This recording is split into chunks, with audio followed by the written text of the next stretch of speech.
안녕하십니까. 두근두근 홍닥터 이기용입니다. 오늘은 제가 오랜만에 제 컴퓨터 앞에서 직접 혼자서 강의하는 영상을 찍었는데요. 이거는 만성 신질환 환자들, 홍파병이라 그러지요. 만성 신부전 환자가 포함이 될 수도 있고 또 우리 급성 신기능이 악화되는 환자에서도 저희는 심전도에서 이상을 쉽게 관찰할 수가 있습니다. 그러면 도대체 이렇게 콩팥이 나빠지면 왜 이런 심전도가 보여야 되는지 그 기전도 설명을 드릴 거고요. 이 콩팥이 나빠졌을 때 발생할 수 있는 여러 가지 심전도에 대해서 제가 자세히 알려드리도록 하겠습니다. 여기서부터 나오는 뒤에 영상은 실은 과거에 제가 학교에서 발표했던 내용들이 같이 있기 때문에 조금 어려울 수도 있습니다. 그래서 혹시나 의학용어가 너무 어렵다든지 하시는 분들은 댓글로 달아주시면 제가 의학용어를 자세히 설명해 드리도록 하겠습니다. 자, 그럼 지금부터 시작하도록 할게요. 첫 번째는요, 만성 신질환 환자에서 나타날 수 있는 일렉트로라이트 임밸런스에 의한 심전도 이상에 대해서 알아보도록 하겠습니다. 아마 잘 알고 계실 겁니다. 심전도를 맨날 보는 저는 익숙하지만 여러분들은 조금 덜 익숙할 수도 있을 텐데 가볍게 리뷰해 보도록 할게요. 가장 먼저 우리가 심장에서 전기 신호를 만들어내는 곳은 사이너스 노드지요. 사이너스 노드에서 이런 식으로 임펄스가 내려오게 되면 이 임펄스는 먼저 양쪽에 있는 H음을 흥분시키게 됩니다. 그때 나오는 파형이 바로 피파가 되겠죠. 이렇게 나온 파형은 한번 이렇게 방칠 접합부, 보통 우리가 AV 노드라 부르지요. AV 노드에서 잠깐 머물렀다가 다시 그 아래 히스 번들과 양쪽 번들 브랜치를 타고 내려가면서 벤트리클을 흥분시키게 됩니다. 아래 벤트리클을 흥분시켰을 때는 보시는 바와 같이 QRS가 나오게 되겠죠. 그래서 어렵게 생각하지 마시고 심방이 흥분을 하게 되면 피파, 그리고 이쪽 아래 심실이 흥분을 하게 되면 QRS파가 나온다라고 알고 계시면 됩니다. 그래서 심전도 파형은 크게 이렇게 네 가지로 나눠볼 수가 있습니다. P, QRS, T, 그리고 U파까지 이렇게 네 가지 파형으로 생각해 볼 수가 있는데 앞서 말씀드렸던 것처럼 심방이 탈분국할 때 생기는 파형이 바로 P파가 될 것이고요. 그리고 심실이 탈분국할 때 나오는 파형이 바로 QRS가 되겠습니다. 그리고 나서 다시 이 심실인 탈분국됐으면 재분국돼야겠지요. 이럴 때 재분국될 때 나올 수 있는 파가 T파 그리고 U파가 있습니다. 흔히 우리가 심전도에서 U파까지 발견하기는 힘든 경우가 많은데요. 하지만 이렇게 만성 신부전 환자에서는 U파도 종종 발견할 수가 있습니다. 이 T파와 U파가 나오는 게 다 재분국 때문에 발생을 하는 건데 재분국 중에서도 이 T파는 주로 조기 재분국 그리고 U파는 후기 재분국 때문에 발생을 한다고 되어 있습니다. 뒤에서 조금 더 자세히 알아보도록 할게요. 어찌됐든 간에 이 심장이 그 흥분하기 위해서는 리폴라리제이션 돼야 되는데 여기를 세포라고 생각을 해볼게요. 세포라고 생각했을 때 물론 심근세포입니다.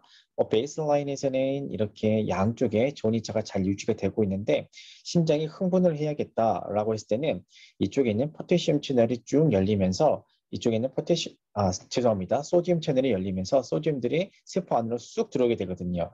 그러면서 디폴라리제이션이 일어나는 거고 소디움이 들어오면서부터 이 소디움이 어느 정도 플라토에 도달하게 되면 이 소디움 채널은 닫힙니다. 그러면서 다시 포태시움 채널이 열리면서 안쪽에 있는 포태시움 채널이 세포 밖으로 나가면서 다시 리폴라리제이션이 일어나게 되는 겁니다. 그래서 페이스 0, 1까지는 디폴라리제이션을 의미를 하게 되는 거고 페이스 2부터는 이제는 플라토를 지나서 리폴라리제이션 페이지에 들어가게 됩니다. 각각의 작용하는 여기 보면은 채널들이 좀 다르지요. 보시는 바와 같이 디폴라리제이션을 할 때는 소디움 채널이 주로 작동을 하고 있고 플라토를 이룰 때는요. 당연히 소디움이 들어오는 것과 포타슘이 나가는 게 양쪽의 균형을 이루어야겠지요. 그래서 양쪽 채널이 다 작용을 하고 있다가 나중에는 소디움 채널이 닫히면서 포타슘 채널을 통해서 포타슘이 세포 밖으로 쭉 나가게 되지요. 그때 그래서 이 리폴라리제이션이 액티브하게 일어날 때는 이런 식으로 포타슘 채널이 작동을 하게 됩니다. 다시 한번 그림을 보게 되면 이 디폴라리제이션을 하게 될 때는 소디움 채널이 열리면서 안으로 이 소디움이 쑥 들어오면서 디폴라리제이션이 일어나는 거고 리폴라리제이션 될 때는요. 안쪽에 있는 포타슘이 다시 세포 밖으로 나가면서 리폴라리제이션이 일어나는 겁니다. 언뜻 보셔도 이렇게 소디움과 포타시움 때문에 디폴라라이제이션과 리폴라라이제이션이 일어나기 때문에 이 소디움이 많아진다든지 적어진다든지 또는 포타시움이 많아진다든지 적어진다든지 이런 것 때문에 뭔가 변화가 생길 것 같다. 여러분도 생각이 드시지요? 그 중에서 가장 많이 작동을 하고 있는 게요. 주로 칼슘하고 포타시움입니다. 보시는 바와 같이 방금 제가 액션 포텐셜이 네 가지 페이스를 통해 이렇게 이루어져 있다라고 말씀을 드렸는데 각각의 이 칼슘, 포타시움이 액션 포텐셜에서 담당하는 역할들이 있거든요. 그 부분 보시는 바와 같이 칼슘 채널이 주로 담당을 하는 거는요. 이렇게 프로토를 이루는 부분, 다시 심전도시 얘기를 하게 되면 ST 세그멘트 부분입니다. 그래서 칼슘이 많아지면 어떻게 되겠어요? 당연히 ST 세그멘트가 일어나는 저 기간이 칼슘이 많아지니까 짧아지게 됩니다. 강해져서. 그래서 칼슘이 많아지면 ST 세그멘트는 짧아진다. 반대로 칼슘이 적어지는 하이포칼세미아가 되면 어떻게 했어요? 이쪽에 있는 플라토를 이루는 기간이 쭉 길어지게 됩니다. 그렇기 때문에 ST 세그멘트는 길어질 거고요. ST 세그멘트가 길어지면 동시에 QT도 길어지게 됩니다. 이번에는 포테시움 얘기를 한번 해볼까요?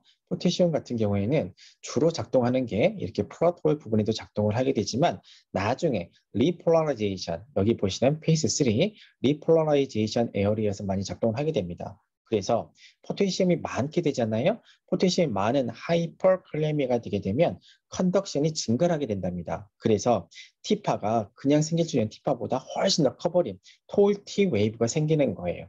이 포테시움이 많으면. 반대로 포테시움이 적어지면 어떻게 되느냐. 여기에 있는 ST 세그멘트도 길어지게 되고요. 이 T파가 발생하는 기간도 뒤로 쭉 밀려나게 됩니다. 그러면서 ST 기간도 길어지고 QT 간격도 길어지거든요.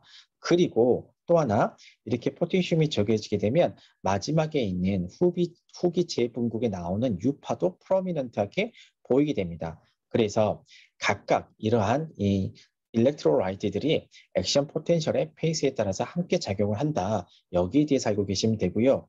이거 너무 어려워요 라고 했을 때는 간단하게 볼 때는 우리가 흔히 뭐 ST 세그멘트가 길어졌어요 또는 QT가 프롤ongation 됐어요 라고 할 때는 칼슘이 적거나 포타슘이 적을 때 그리고 T 웨이브가 커졌을 때는 포타슘이 클 때 이렇게만 알고 있어도요. 대부분의 환자들의 심전도를 다 판단을 해볼 수가 있습니다.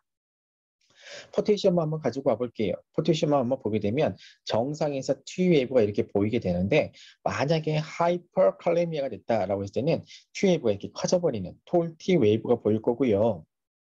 만약에 하이포칼레미아가 됐다라고 했을 때는 보시는 바와 같이 QT 간격이 쭉 늘어나게 되고 동시에 U 웨이브가 이렇게 프로미넌트하게 보이게 됩니다. 그래서 안 보이는 U 웨이브가 보이네 라고 했을 때는 혹시 하이포칼레미아가 있는지 한번 생각을 해보셔야겠습니다. 이게 진짜 어려운지 안 어려운지 실제로 제 환자들 증례를 보면서 풀어볼게요. 아마 이 증례가 다 풀릴 때쯤이면 이제는 나도 만성 심부전 환자의 일렉트로라이트 임밸런스 이로 인한 심전도 변화에 대해서 자신이 생기실 겁니다. 자, 첫 번째 케이스 보실게요. 74세 여성분이신데요. 만성 심부전으로 투석을 하고 있는데 오신과 구토로 오셨어요. 와서 심전도를 봤더니 어때요? V3에서부터 4, 5, 6까지 T웨이브가 엄청 큽니다. 톨 T웨이브가 보이고 있습니다. 자, 이렇게 톨 T웨이브가 보일 때 우리가 생각해 볼 수 있는 전해질 이상은 뭐가 있죠? 방금 말씀드렸죠? 바로 하이퍼칼레미 때문에 이렇게 볼 수가 있는 겁니다. 다음 문제 한번 봐볼게요. 76세 여성분이신데요. 역시 만성 심부전으로 투석 중이신데 제너럴 위크니스로 왔어요. 근데 심전도를 봤더니 이런 파형을 보이거든요. 여러분들은 이상이 보이신가요? 제 눈에는요. V2, V3 보면 T웨이브 뒤에가 봐봐요. U파가 보이고 있지요. V5 뒤에도 U파가 보이고 있어요. 이런 게 잘 안 보이는 U파가 보인다. 그럴 때 우리가 한 번쯤 의심해 볼 수 있는 거는요. 바로 하이포칼레미 할 때 의심해 볼 수가 있습니다. 그래서 하이포칼레미가 되면요. 이런 식으로 유파가 나타나게 되는데 흔히 포테시움이 3mg 이퀴벌런트 퍼 리터 미만이 되게 되면 유파와 피파가 같다. 그래서 유파와 피파가 이렇게 쭉 붙어있는 모습을 보이게 되고 이 미만이 되게 되면요. 오히려 T파보다 U파가 더 커집니다. 그러면서 U파가 나오게 되니까 QT 프롤ongation 된 것처럼 보이게 되거든요. 이에 대한 문제를요. 다음 문제를 보게 되면 훨씬 쉽게 이해가 되실 겁니다. 이분은 중환자실에 입원하셨던 72세 여성분이신데 과거에 부정맥으로 약물 치료 중이셨어요. 그런데 이런 심전도로 오셨거든요. 여러분들 눈에는 이상이 보이신가요? 심전도만 보는 제 눈에는 이상이 바로 보입니다. 어디서 보이냐면 V3, 4, 5, 6에서 그 이상이 가장 잘 보이는데 보시는 바와 같이 T웨이브가 여기 3, 4, 5, 6에서 인버전이 되어 있으면서 QT가 프롤ongation 되어 있거든요. 보면 이 뒤에가 보이는 게 U파인데 T파하고 U파하고 붙어버렸죠. 그러면 뭔가 이상이 있다라고 생각할 수도 있고 그러면 이게 QT가 늘어난 건가요? 라고 물어봤을 때 엄밀히만 했을 때는요. QT 간격이 460ms 이상으로 늘어났을 때는 이거는 QT가 프롤ongation 있다. 라고 얘기를 하게 되고 임상적으로 흔히 우리가 똘사대포항이라 부르는데 임상적으로 나쁜 부정맥을 일으키는 QT 프롤ongation 보통 500ms, 적어도 490ms 이상 늘어났을 때 이상이 보이거든요. 이건 숫자로 얘기했을 때예요. 우리가 심전도 판독을 보게 되면 QT 프롤ongation 쉽게 알 수가 있지요. 근데 저희는 이걸로 한눈에 보고 싶어요. 그럴 때 알 수 있는 방법이 여기 보시면 RR 간격이 있어요. 이 RR 간격에 절반을 넘어서까지 QT가 연장되어 있다. 이 환자 같은 경우는요. 봐봐요. 여기가 절반이지요. 절반 뒤에까지 T파와 U파가 쭉 뻗어 있어요. 이럴 때는 QT 간격이 연장되어 있구나 라고 보시면 됩니다. 그래서 이 환자는 T파와 U파가 인버전도 되어 있고 프롤ongation 되어 있는 이런 모습을 보여주고 있습니다. 자, 그리는데요. 여기까지는 문제가 안 됐어요. 근데 새벽녘에 갑자기 이런 심전도가 보였습니다. 뭔가요? 이게 바로 전형적인 똘사대포항인데요. 자, 이렇게 꽈배기처럼 꽈놓은 게 이 부분에서 꽈배기로 쫙 꽈버리죠. 이 다른 말로 하게 되면 폴리몰픽 VT라고도 합니다. 여러 가지 모양의 이 와이드 큐라이스 테키카디아들이 나오죠. 폴리몰픽 VT 너무 어려우니까 일단은 똘사대포항이 생겼어요. QT가 이렇게 프롤ongation 됐을 때 이런 심전도가 잘 보이거든요. 이 심전도를 찍고 있던 인턴쌤 대단하죠. 이런 게 보이는데도 심전도를 쭉 찍고 있었어요. 다행히 환자는 좋아졌습니다. 그래서 이러한 부정맥이 발생했을 걸로 생각되는 질환은 뭐가 있을까요? 그렇지요. 하이포칼레미아 때문에 생길 수가 있습니다. 그런데 이 환자는 부정맥이 있다 그랬지요. 그러면 어떤 약을 쓰고 있었을까요? 언더라인에 부정맥이 있어가지고요. 이 약제를 같이 쓰고 있었거든요. 바로 아미오다론을 쓰고 있었습니다. 이렇게 아미오다론도요. 역시 QT 간격을 연장시키거든요. 거기에 하이포칼레미아까지 있게 되니까 QT 간격이 확 늘어났던 거거든요. 그래서 이 환자에게 제가 어떤 조치를 취했냐면요. 먼저 랩을 봤더니 포테시움이 3.1 하이포칼레미아를 보이고 있고 칼슘이 낮아져 있지는 않은데 로우 노멀까지 맞춰져 있습니다. 그래서 이 환자에게 제가 했던 말은요. 일렉트로라이트를 하이 노멀까지 콜렉션 시켜라. 보통 일렉트로라이트를 콜렉션 시킬 때는 포테시움, 칼슘 그리고 마그네슘 모두 다 어퍼노멀까지 콜렉션 시켜주게 됩니다. 그리고 아미오다론은 쓰지 마라 라고 얘기를 해줬어요. 이 아미오다론을 계속 쓰게 되면 계속 QT 간격이 늘어나겠죠. 그리고 나서 이 환자는 호전이 되었습니다. 자, 다음 문제 한번 봐볼게요. 이번에는 67세 남성분이신데 만성 신부전으로 역시 투석 중이셨는데요. 페리 오랄 넘니스와 보스 핑거와 토의 팅글링 센스로 오셨어요. 여기까지만 봐도 이게 뭐를 뜻하겠다라고 감이 오시죠? 여기는 저희 학생들에게 시험 문제로 내는 그런 아주 전형적인 케이스입니다. 자, 20년 넘어 봐봐요. 앞서서 저희 배웠죠? 자, 여기 잘 모르시면 V4, 5, 6 보시면 어때요? T 웨이브가 인버전 되어 있는데 QT 간격이 늘어나 있나요? 자, RR 간격의 절반보다 T 웨이브가 뒤까지 쭉 늘어나 있다. 이럴 때는요. 이때는 QT 간격이 늘어나 있다라고 저희가 볼 수가 있는 거거든요.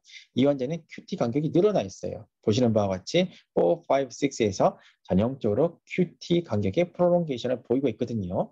그러면서 입주위의 넘니스하고 핑거하고 토의 팅글링 센스를 호소를 하고 있거든요. 뭘까요? 여러분들 바로 감이 오시지요? 그렇지요. 바로 하이포칼세미아 때문에 이런 증상들이 발생할 수가 있는 겁니다. 그래서 여기까지 만성 신부전 환자에서 일렉트로라이트 임밸런스에 의해서 나타날 수 있는 심전도 애브노멀리티는요 아주 흔하고 많습니다.